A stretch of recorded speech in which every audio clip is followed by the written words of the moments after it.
ருக்கையா பேகம், வாருங்கள். என்னவாயிற்று? என்ன ஆயிற்று? நடக்க கூடாததை நடத்தி பார்த்து நீதான் வேடிக்கை பார்த்துக் கொண்டிருக்கிறாயே. நீங்கள் கூறுவதற்கு அர்த்தம் என்ன? போதும் ஜோதா பேகம், போதும். இப்பொழுது இந்த இடத்தில் உன்னையும் என்னையும் தவிர வேறு யாரும் இல்லை.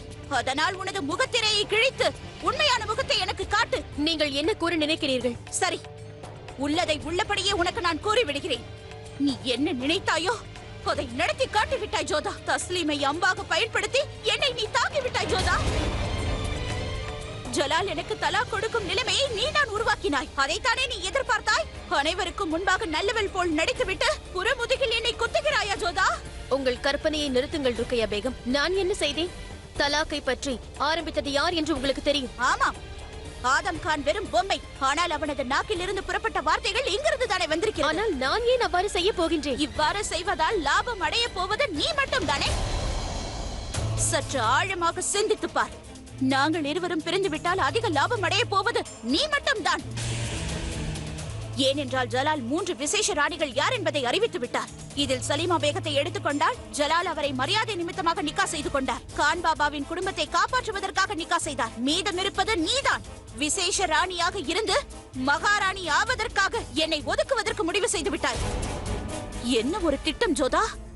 அனைத்து பேகத்தையும் ஓட ஓட விரட்டி விட்டாய். ஜலாலை வெறுக்கிறேன் என்று சொல்லிவிட்டு மறுபுறம் அதையே துருப்புச் சீட்டாக பயன்படுத்தி நீ அவருடைய மனதில் இடம் பிடித்து விட்டாய்.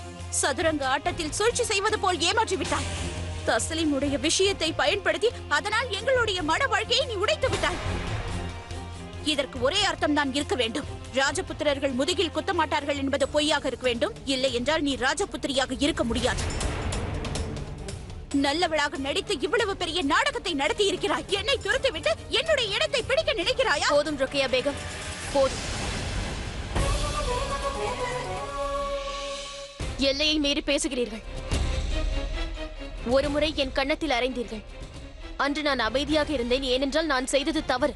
அனைவர் முன்னிலையில் என்னை அவமானப்படுத்தினீர்கள். நான் அதையும் பொறுத்துக் கொண்டேன். ஒரு பெண்ணாக உங்கள் மனவலியின் வெளிப்பாடு அது. இன்று எனது பிறப்பையே முறையற்றது என்று கூறுகிறீர்கள். இதை நான் பொறுத்துக் கொள்ள மாட்டேன். முதல் விஷயம், ஒரு காலத்தில் ஷெஹன்ஷாவை வெறுத்தவள் நான். இப்பொழுது வெறுக்கவில்லை. அதற்கு நான் அவரை விரும்புகிறேன் என்று பொருள் அல்ல.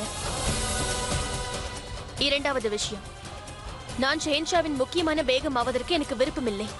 மூன்றாவது விஷயம், ராஜபுத்திர வம்சத்தினர் என்றும் எதிர்த்து நின்று போராடுவார்கள். பின்னால் குத்த மாட்டார்கள்.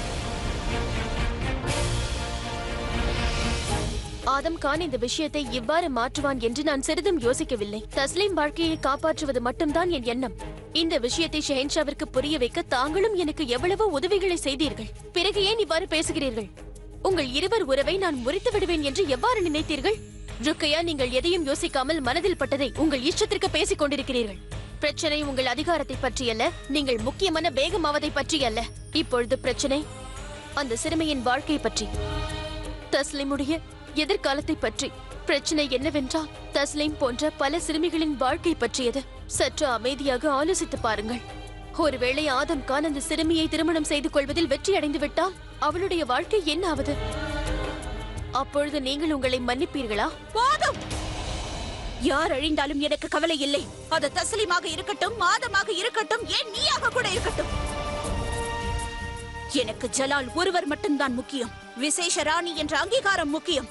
ஒன்றை மட்டும் நன்றாக நினைவில் வைத்துக்கொள்.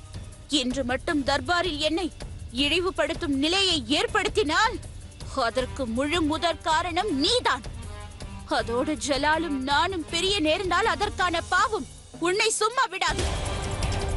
நீதான் அதற்கு பொறுப்பேற்க வேண்டும்.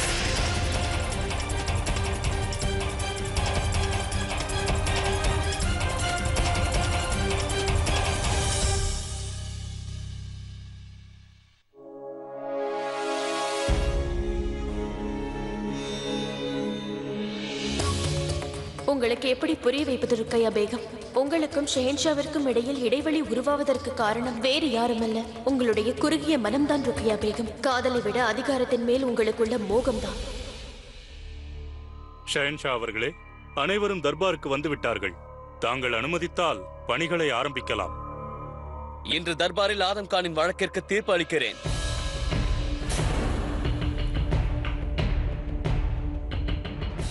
ஆதம் கான் தஸ்லீம் எனும் ஒரு சிறுமியை நிக்கா செய்து கொள்ள அனுமதி கோரினான்.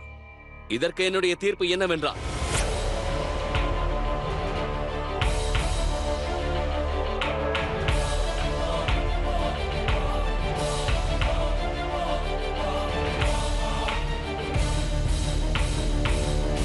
இத்திருமணத்திற்கு அனுமதி கிடையாது.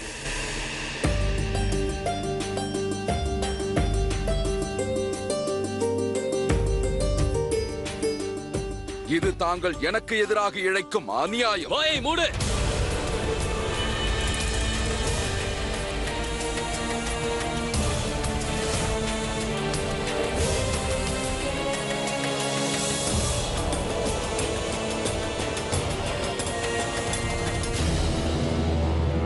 மீண்டும் மீண்டும் நான் பேசும்போது குறுக்கில் நீ பேசுவதை நான் இனியும் பொறுத்துக் கொள்ளப் போவதில்லை ஆதம் கான். நான் இன்னும் பேசி முடிக்கவில்லை. சட்டத்திற்கு நானும் உட்பட்டிருக்கிறேன்.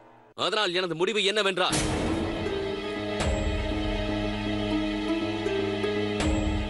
நான் ருக்கையா பேகத்திற்கு தலாக் அளிக்கின்றேன்.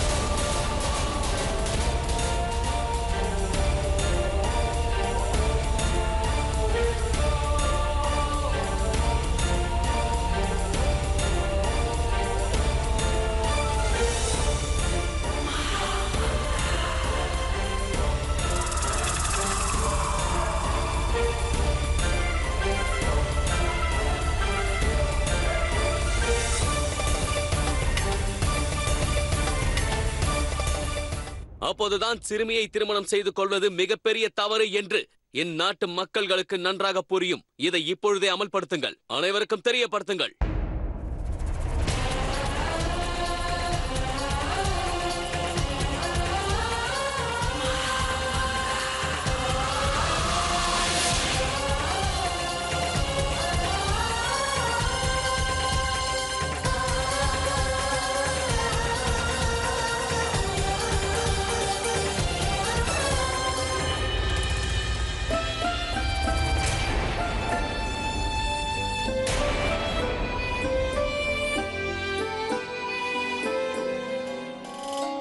ஷெஹன்ஷாவின் கட்டளையை எதிர்த்து பேசுவது குற்றமாக இருக்கலாம்.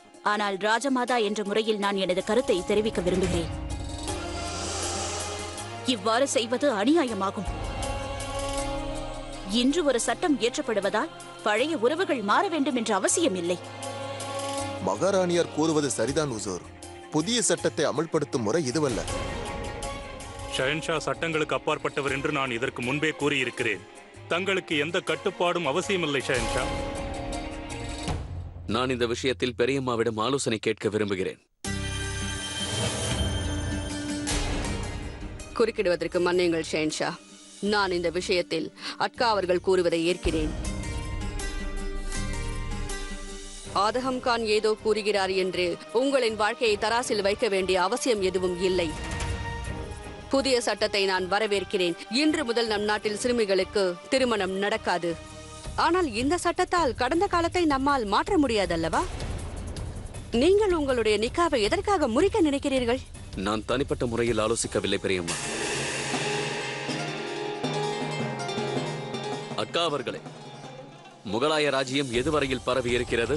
ஆக்ராவிலிருந்து மதுரா, அஜ்மீர், டெல்லி, லாகூர், மேவாத், ஜோத்பூர், மேக்டா, நாகூர் இன்னும் விரிந்து கொண்டிருக்கிறது. அனைத்து இடங்களுக்கும் இந்த கட்டளையை அனுப்புங்கள். என்று எனக்கும் ருக்கையாவிற்கும் திருமணம் நடந்ததோ அன்றிலிருந்து நடந்து வந்த பாலிய விவாகங்களை விவாகரத்துக்கு தயாராக இருக்க வேண்டும் என்று கூறுங்கள்.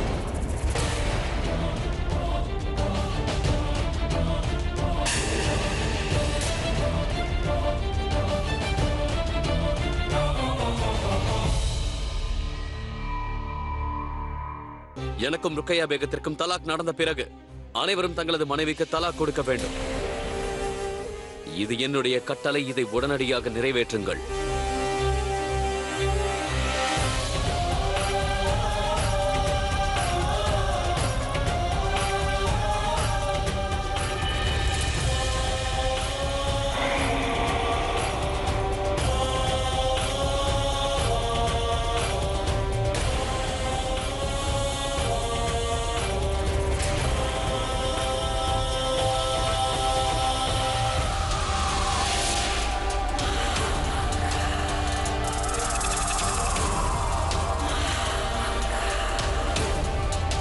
அந்த முடிவினுடைய பின்விளைவுகளையும் யோசித்துதான் எடுத்திருக்க வேண்டும். அடுத்த வாரம் எனது மகளின் திருமணம் இருக்கிறது. அப்படியா? அவளுக்கு இன்னும் 14 வயது முடியவில்லை. ஓ. அவளது திருமணம் நின்று விடுமா? என்னுடைய திருமணம் நடைபெற்ற போது நானே ஒரு சிறுவன்தான். என்னுடைய மனைவியும் சிறுமிதான். இந்த வயதில் நான் அவளுக்கு தலாக்கா தர முடியும்? ஒப்புக்கொள்கிறேன். பிரஜைகள் முன்பு ஷெஹன்ஷா உதாரணமாக இருக்க நினைக்கலாம், ஆனால் நன்மை பயக்காது. பிரச்சனை மட்டுமே வரும். இதன் காரணமாக சாம்ராஜ்யத்தில் பெரிய சூறாவளியே வரும். இவை எல்லாமே அந்த ஆதம் கானால் தான் வந்தது. ஷெஹன்ஷா அந்த இடத்திலேயே அவனை கண்டித்திருக்க வேண்டும். தாங்கள் ஷெஹன்ஷாவை தடுத்து நிறுத்தி இருக்கலாம். நான் என் முயற்சியை செய்யவில்லை என்று நினைக்கிறீர்களா? இது போன்ற ஒரு முடிவை எடுப்பார் என்று முன்பே தெரிந்திருந்தால் நிறுத்தி இருப்பேன். இருப்பினும் என் முயற்சியை நான் கைவிடவில்லை. ஆனால் இதற்கிடையில் அவர் தீர்ப்பை கூறிவிட்டார். அதன் பிறகு என்னால் எதுவும் செய்ய முடியவில்லை. அதிக நஷ்டம் எனக்குத்தான். நான் 10 மாதம் சுமந்து பெற்ற என்னுடைய மகன் தவறு செய்து விட்டான். அதே போன்று நான் வளர்த்து ஆளாக்கிய இன்னொரு மகன் தவறான சட்டத்தை பிரகடனித்து இன்னொரு தவறை செய்து விட்டான். நான் யாருக்கு ஆதரவாக பேசுவேன் என்று கூறுங்கள் மகாராணி. ஆதம் கானின் எண்ணத்தில் என்ன தவறு? மத சம்பிரதாயத்தின் படிதான் தஸ்லிமை நிக்கா செய்ய விரும்பினான். அதற்கு என் ஜலால் இவ்வளவு கடினமான தீர்ப்பை வழங்க வேண்டும்? ஷெஹன்ஷாவிற்கு சரியான ஆலோசனை அளிக்க இப்பொழுது யாருமே இல்லை என்று எனக்கு தோன்றுகிறது. நீங்கள் இப்போது குறிப்பிட்டது என்னை என்றால் என்னை மன்னிக்கும்படி கேட்டுக்கொள்கிறேன். நான் மகா மந்திரியாவேன். நான் முழுவதுமாக முயற்சித்தேன். தாங்களும் அங்கேதான் இருந்தீர்கள், அனைத்தையும் பார்த்தீர்கள் அல்லவா? இறுதி தீர்ப்பை வழங்குவது ஷெஹன்ஷா தான். ஆகையால் தானே நான் கவலைப்பட்டுக் கொண்டிருக்கிறேன் மகா. ருக்கையா பேகம் வெறும் பேகம் மட்டும் அல்ல, எனது மகளை போன்றவள். காலம் சென்ற ஹுமாயூன் அவர்களின் பாய்ஜானின் சொத்து அவள். அவள் படும் பாட்டை என்னால் பார்த்து கொண்டிருக்க முடியாது. குற்றமே செய்யாமல் அவள் தண்டனையை அனுபவிக்கிறாள். இதை என்னால் பொறுத்துக் கொள்ளவே முடியாது. பிரஜைகளுக்கு உதாரணமாக இருக்க வேண்டியது ஷெஹன்ஷாவுடைய கடமையாக இருக்கலாம். ஆனால் அதற்காக ஒரு நிரபராதி தண்டனையை அனுபவிப்பது நியாயம் அல்ல.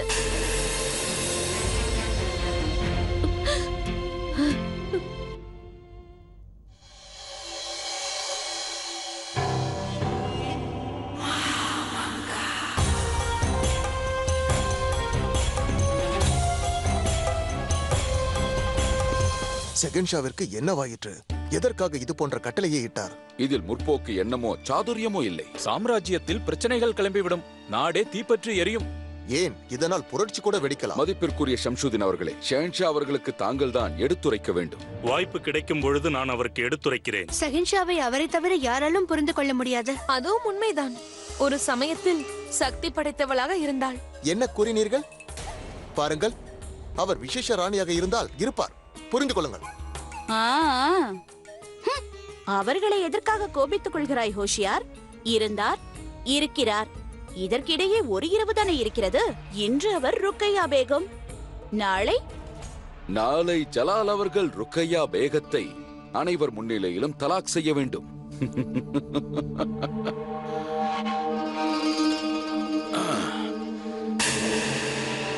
தாயே, என்ன ஆழ்ந்த சிந்தனை! மகிழ்ச்சியாக அல்லவா இருக்க வேண்டும்? நான் இப்பொழுது மகிழ்ச்சியாகத்தான் இருக்கிறேன். அவளுக்கு தன்னுடைய இடம் என்னவென்று நன்றாக புரிந்திருக்கும். ஒரு அடிமைக்குள்ள இடம்தான். நாளை இந்த அடிமை மகா மந்திரியாகத்தான் இருப்பாள். ஆனால் ருக்கையா பேகம் நிலைமையோ சரிந்துவிடும். அவள் பேரில் இருக்கும் பேகம் என்ற வார்த்தை மறைந்துவிடும்.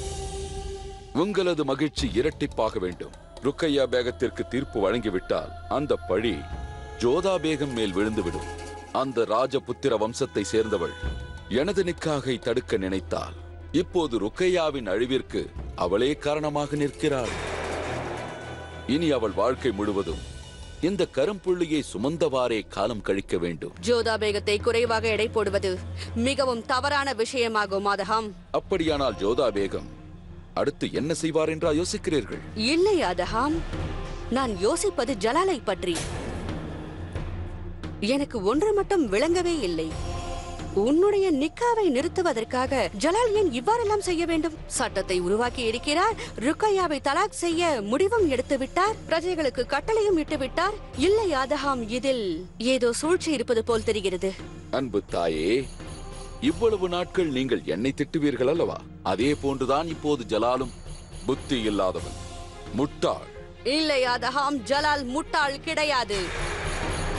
ஜலாலிற்கு புதிர்கள் என்றால் மிகவும் பிடிக்கும். ஒருவேளை இந்த தீர்ப்பிற்கு பின்னால் புதிர் இருக்கும். நம்பிக்கை துரோகம்!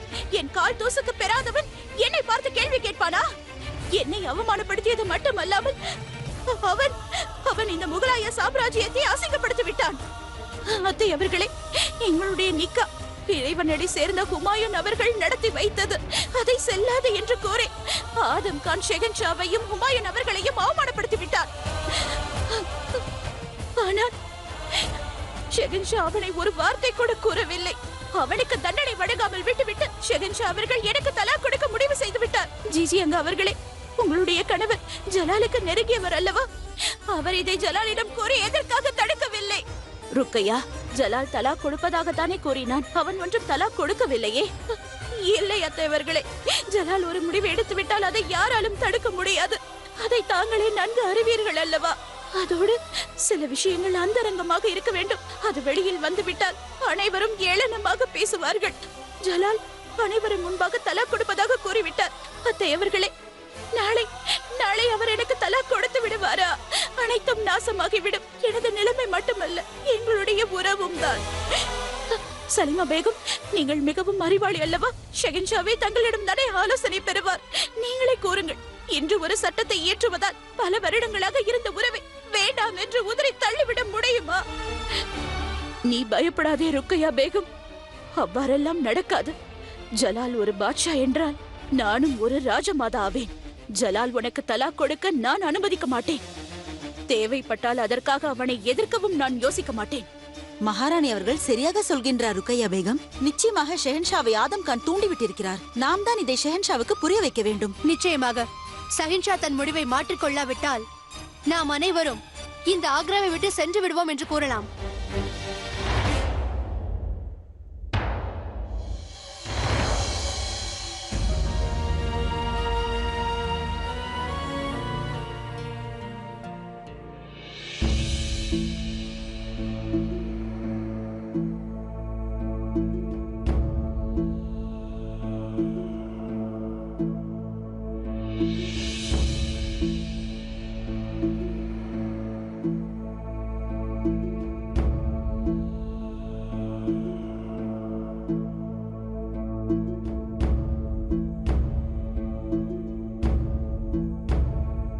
ருக்கையா, எனக்கு படிக்க தெரியாது என்பது உனக்கு நன்றாகவே தெரியும். பிறகு எதற்காக இதை கொடுத்தாய்? இதில் தங்களுடைய பெயர் எழுதப்படவில்லை. ஆனால் இந்த மடல் தங்களுக்கு தான் ஜலால். இது எனக்காக வென்றால் நீங்களே படித்து காட்டுங்கள். இல்லை, என்னால் அதை படிக்க முடியாது. இம்மடலை படிக்க தாங்கள் வேறொருவரை அழைத்துக் கொள்ளுங்கள்.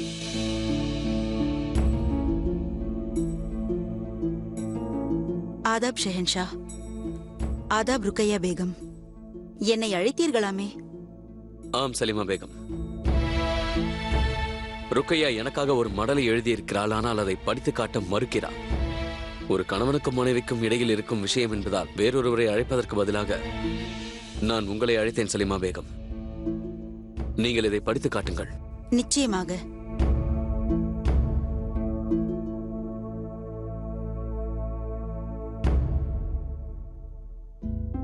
சொர்க்கவாசல் அடைந்த ஷெஹன்ஷா ஹுமாயூன் அவர்களுக்கு உங்களுக்கு ருக்கையா பேகத்தின் வணக்கங்கள். நாளை உங்களின் வாரிசு முகலாய ராஜ்யத்தின் ஷெஹன்ஷாவாகிய ஜலால் எனக்கு தலாக் கொடுக்க போகின்றார். உங்களுடைய ஆசிர்வாதத்தால் உருவாகிய எங்கள் உறவு தன் பயணத்தை முழுமையாக முடிக்காமல் பாதியிலேயே முடியப் போகிறது. ஹுமாயூன் அவர்களே, உங்களைத் தவிர வேறு யாரிடமும் என் நிலையை கூற முடியாத இக்கட்டான நிலையில் இருக்கிறேன்.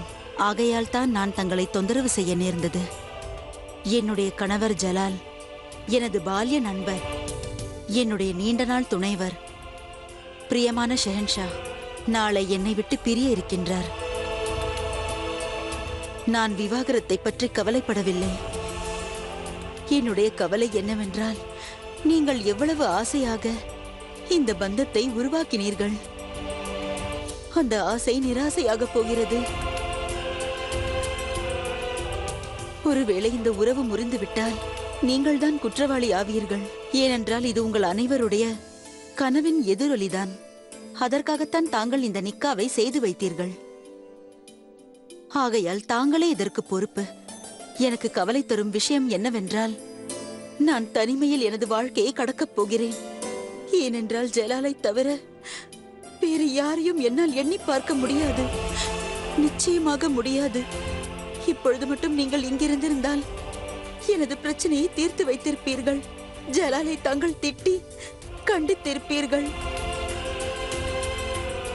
யாரை தாங்கள் 9 வயதில் ஜலாலுக்கு பேகமாக்கினீர்களோ, இப்போது அவள் இந்த குடும்பத்தை விட்டு போகப் போகிறாள்.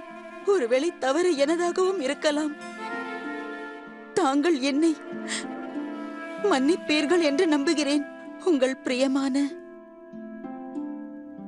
ருக்கையா சுல்தான்.